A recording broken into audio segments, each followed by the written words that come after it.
ಪ್ರಾರಂಭ ಆಗುತ್ತೆ. ಶರಣಾಗತಿಯೇ ಜ್ಞಾನದ ದ್ವಾರವಾಗುತ್ತೆ. ಶರಣಾಗತಿ ಮಾಡ್ಬಿಟ್ಟು ನೀನು ಗೊಂದಲ ಹೊರಟೋಗುತ್ತೆ. ನೀ ಇಷ್ಟೊಂದೆಲ್ಲ ತಲೆ ಕೆಡಿಸ್ಕೊಳ್ಬೇಕಿಲ್ಲ. ಒಂದು ಬುದ್ಧಿ ಇತ್ತು ಅವನಿಗೆ, ಅನುಭವ ಇತ್ತು, ಎಲ್ಲವೂ ಇತ್ತು ಅವನಿಗೆ. ಎಲ್ಲ ಇದ್ರೂ ಕೂಡ ಅವನು ತನ್ನದೇ ಆದ ನಿರ್ಧಾರಕ್ಕೆ ಬರಕ್ಕಾಗ್ತಿರ್ಲಿಲ್ಲ. ತನ್ನದೇ ಆದಂತಹ ಒಂದು ಬುದ್ಧಿಯನ್ನು ಉಪಯೋಗಿಸ್ಕೊಂಡು ಗೊಂದಲ ನಿವಾರಣೆ ಮಾಡ್ಕೊಳಕ್ಕಾಗ್ಲಿಲ್ಲ. ಆಗೇನ್ ಹೇಳ್ತಾನೆ ಅರ್ಜುನನ್ಗೆ ಕೃಷ್ಣ, ನೀನು ನನ್ನಲ್ಲಿ ಶರಣಾಗ್ಬಿಡು ಅಂತ ಹೇಳಿ ಉಪದೇಶವನ್ನ ಪ್ರಾರಂಭ ಮಾಡಿದ. ಅವಾಗ ಅವನು ಶರಣಾದ್ಮೇಲೆ ಏನಾಯ್ತು? ಜ್ಞಾನದ ದ್ವಾರ ಯಾವುದರಿಂದ? ಶರಣಾಗತಿಯಿಂದ ತೆರೀತು. ಜ್ಞಾನ ಅನ್ನುವಂತಹ ದ್ವಾರ ತೆರೆಕೊಳ್ತು.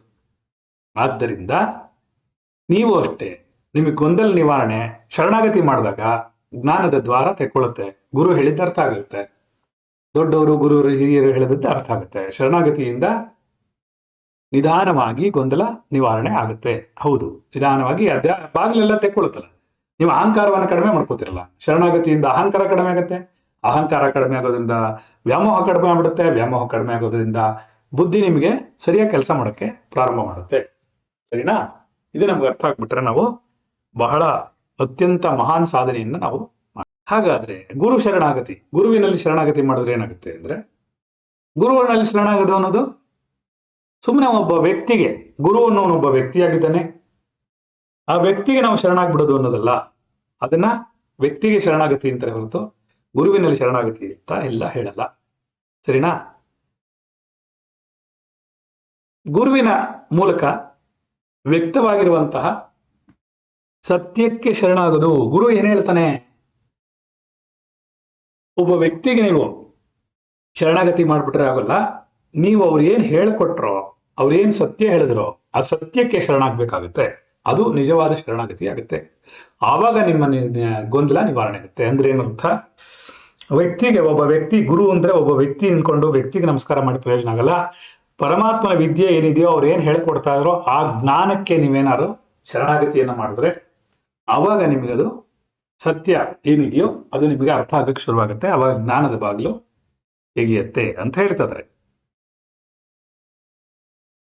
ವೇದಾಂತದ ದೃಷ್ಟಿಯಲ್ಲಿ ಏನ್ ಹೇಳುತ್ತ ಅಂತಂದ್ರೆ, ಶರಣಾಗತಿ ಮಾಡಿದ ತಕ್ಷಣ ಅಹಂಕಾರದ ಶಿಥಿಲತೆ ಅಂದ್ರೇನು? ಶಿಥಿಲವಾಗುತ್ತೆ. ಅಂದ್ರೆ ತನ್ನ ಶಕ್ತಿಯನ್ನ ಕಳ್ಕೊಳ್ಳೋದಕ್ಕೆ ಪ್ರಾರಂಭ ಮಾಡ್ತದೆ. ಶರಣಾಗತಿ ಮಾಡೋದ್ರಿಂದ ನಿಮಗೆ ಅಹಂಕಾರದ ಶಿಥಿಲತೆ ಉಂಟಾಗುತ್ತೆ. ಸಂಶಯ ನಿವೃತ್ತಿ ಆಗಕ್ಕೆ ಪ್ರಾರಂಭ ಆಗುತ್ತೆ. ಸಂಶಯ ನಿವೃತ್ತಿ ಆಗಕ್ಕೆ ಪ್ರಾರಂಭ ಆದ್ರೆ ಜ್ಞಾನದಲ್ಲಿ ನಿಷ್ಠೆ ಉಂಟಾಗುತ್ತೆ. ಗುರು ಹೇಳೋದ್ರಲ್ಲಿ ಮನಸ್ಸು ನಿಲ್ಲುತ್ತೆ. ಅವಾಗ ಏನಾಗುತ್ತೆ? ಯಾವಾಗ ಜ್ಞಾನದಲ್ಲಿ ನಿಷ್ಠೆ ಉಂಟಾಗುತ್ತೋ, ಜ್ಞಾನವನ್ನ ಪರಿಪೂರ್ಣವಾಗಿ ವಿಚಾರ ಮಾಡಕ್ಕಾಗತ್ತೋ, ಅವಾಗ ಗೊಂದಲ ಸಂಪೂರ್ಣವಾಗಿ ನಿವೃತ್ತಿಯನ್ನ ಹೊಂದತ್ತೆ ಅನ್ನೋದು ಯಾವಾಗಲೂ ಅರ್ಥ ಮಾಡ್ಕೊಳ್ಬೇಕಾಗುತ್ತೆ. ಈಗ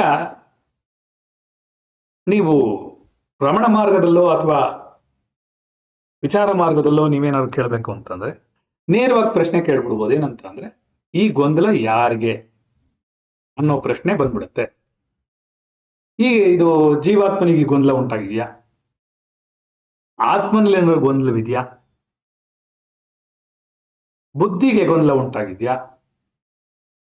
ಈ ಶರಣಾಗೋದು ಯಾರು ಅನ್ನೋದನ್ನೆಲ್ಲ ನೀವು ಖಂಡಿತವಾಗಿಯೂ ಅರ್ಥ ಮಾಡ್ಕೊಳ್ಬೋದು. ಶರಣಾಗೋದು ಯಾರು?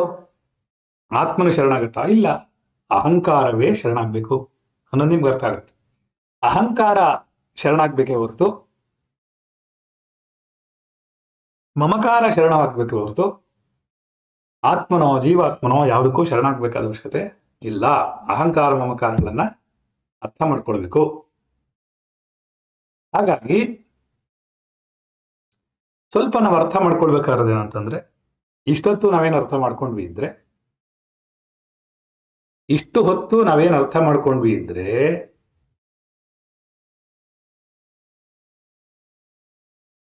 ಅಹಂಕಾರ ಮಮಕಾರಗಳನ್ನ ಬಿಟ್ಕೊಟ್ರೆ, ಅದನ್ನ ಕಡಿಮೆ ಮಾಡ್ತಾ ಬಂದ್ರೆ